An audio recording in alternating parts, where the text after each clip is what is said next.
បងនៅក្នុងវីដេអូនេះខ្ញុំនឹងបង្ហាញអំពីសម្ភារៈដែលខ្ញុំប្រើផ្ទាល់តែម្ដងថាតើខ្ញុំជាអ្នកលក់នេះខ្ញុំប្រើអីវ៉ាន់ឲ្យគេខ្លះហើយអីវ៉ាន់ទាំងអស់ហ្នឹងវាល្អអត់អញ្ចឹងតោះទៅមើលទាំងអស់គ្នាអញ្ចឹងដំបូងគេខ្ញុំប្រើជាប្រភេទតុ electric standing ដែរព្រោះខ្ញុំធ្វើការច្រើនឡើងខ្ញុំត្រូវការឈរខ្លះព្រោះអត់អាចអង្គុយរហូតទេអញ្ចឹងទី2អ្វីដែលខ្ញុំពេញចិត្តបំផុតគឺ speaker ខ្ញុំប្រើ Edifier N300 ប្រភេទនេះយើងតម្លៃ125យើង free ជើងដៃឲ្យមួយទៀត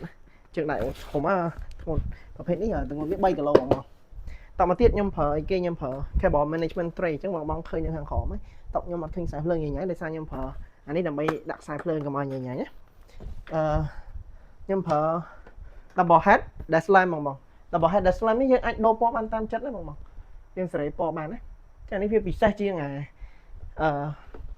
monitor light bar ដោយសារ light bar យើងមក touch ជាប់អាហ្នឹងវាអត់សូវ practical យើងដាក់នេះវាភ្លើងបានច្បាស់ជាងវាកាត់ចំណាំងផ្លាត់បានល្អជាងអញ្ចឹងខ្ញុំប្រើនេះវា double head ភ្លើងវាភ្លឺច្បាស់មែនតើយើងសេរីបាន3 color ហើយយើងអាចសេរីពន្លឺវាបានទៀតមាន3ពណ៌យើងអាច adjust បានណា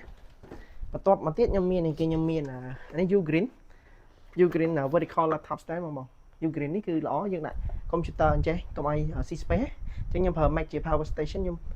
បែកមក monitor របស់ខ្ញុំដែលមកដល់ monitor នេះគឺយើងប្រើជាប្រភេទ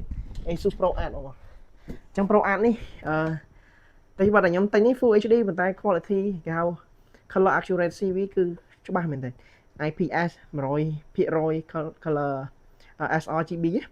ហើយ Pro Art color accuracy វាគឺល្បីគាត់ថាខ្ញុំទិញលើកមុនខ្ញុំទិញ 4K សំទោសទិញ Full HD បើមានឱកាសលើក្រោយបើខ្ញុំត្រូវទិញ 4K សម្រាប់ Pro Art នេះតមកទៀតខ្ញុំប្រើឈុតម៉ៅនិង keyboard ដែលខ្ញុំលក់ផ្ទាល់នេះអានេះប្រើមួយ Mac ស្រួលមែនតើអត់មានដល់ដូចអីទាំងអស់មានទាំងម៉ៅមានទាំង key សាកថ្មប្រើ Type C ទៀតសាកម្ដងប្រើអានមួយខែណាហើយរបស់ខ្ញុំពេញចិត្តមួយទៀតលើតុខ្ញុំគឺកៅអីបងកៅអីនេះជាភេទសំណាញ់ស៊េរីកៅអីសំណាញ់នេះ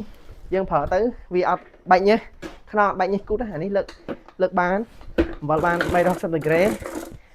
ផ្អែកបានមាន light rest ទេបងមាន light rest ទេចឹងបងឃើញហើយអីវ៉ាន់ដែលយើងប្រើប្រាស់ជាប្រចាំថ្ងៃគួរតែជាអីវ៉ាន់ដែលផ្ដល់សេរីភាពឲ្យយើងធ្វើឲ្យយើងរីករាយក្នុងការធ្វើការចឹងអីវ៉ាន់មួយ set ទាំងអស់ដែលបងឃើញនៅលើតុនេះខ្ញុំមានលក់ទាំងអស់បងត្រូវការអាចតាក់ទងមកយើងបានហើយនេះជាវីដេអូដែលខ្ញុំបង្ហាញពីសម្រាប់ដែលខ្ញុំប្រើប្រាស់ប្រចាំថ្ងៃហ្មងនៅតុដែលខ្ញុំធ្វើការ